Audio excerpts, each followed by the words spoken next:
Barşаңызға сәлем, біз бүгін сіздермен дәл осындай әдемі болып шығатын булочканы жасайтын боламыз. Ол үшін ең алдымен ыдысымызға жұмыртқамызды саламыз және қантымызды саламыз. Тұзымызды да осында салып, ванилинді тоже осы мискаға салатын боламыз. Ұнымызға құрғақ ашытқымызды салып, осының ішінде араластырып қоятын боламыз. Енді мына ыдыстағы массамызды миксердің көмегімен кішкене ғана араластырып алатын боламыз.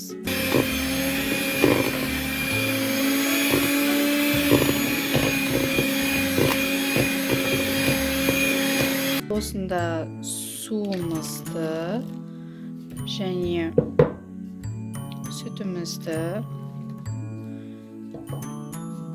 және де сұйық майымызды құятын боламыз. Тағы миксермен кішкене взбивать етіп жібереміз. Енді мына табақтағы ұнымызды салып, жұмсақ етіп қамыр елейміз.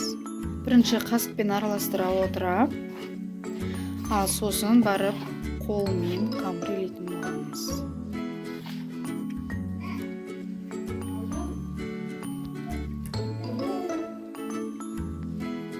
Қамыр бізде өте жұмсақ болып елену керек. Неге осылай қолға жабыспайтындай етіп қамыр елейтін боламыз. Сосын оның бетін пленкамен жабатын боламыз. Енді осы қамырымызды холодильникке 1 сағатқа қоямыз. 1 сағатта көтеріліп шығады. Біздің қамырымыз көтеріліп шықты. Енді қамыр негізі қолға жабыспайды. Егер де жабысып жатса, кішкене ғана сұйық май құюға болады. Енді біз қамырды осылайша ұзындау етіп бөлеміз. Бөліктерге бөлеміз. Біз мұнда қазір сары майды ертіп алдық, және де шекер қажет болады. Мен мұнда қамырларды бөліктерге бөліп алдым.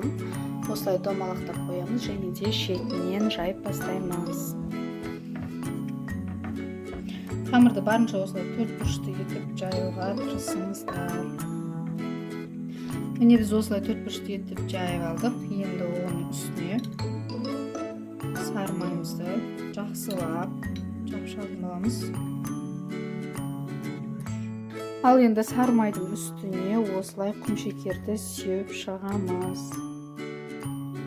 Енді қамырды шетінен бастап өстіп бұрап шығамыз. Мына шеткі жағын басып жауып шығамыз. Осылай жабыстырып алғаннан кейін мына жағын былай жасаймыз.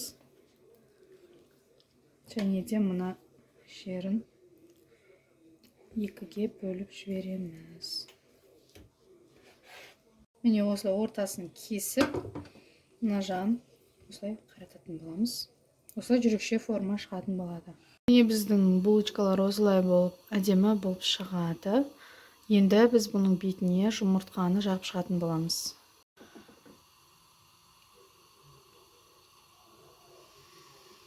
Осылай әр бөлкенің үстіне жұмыртқамызды жағып шығатын боламыз. Жұмыртқа бөлкелердің сыртын жылтыратып, әдемі рең беретін болады. Барлығына жұмыртқаны жағып шықтық. Енді духовкаға 20-25 минутқа жіберетін боламыз. Өздеріңіздің пештеріңізге қарай, булочканың көтерілгеніне қарай көретін боласыздар. Міне 25 минутта біздің булочкаларымыз пісіп шықты. Осылай әдемі көтеріліп шығады. Міндетті түрде осы рецептпен жасап көріңіздер.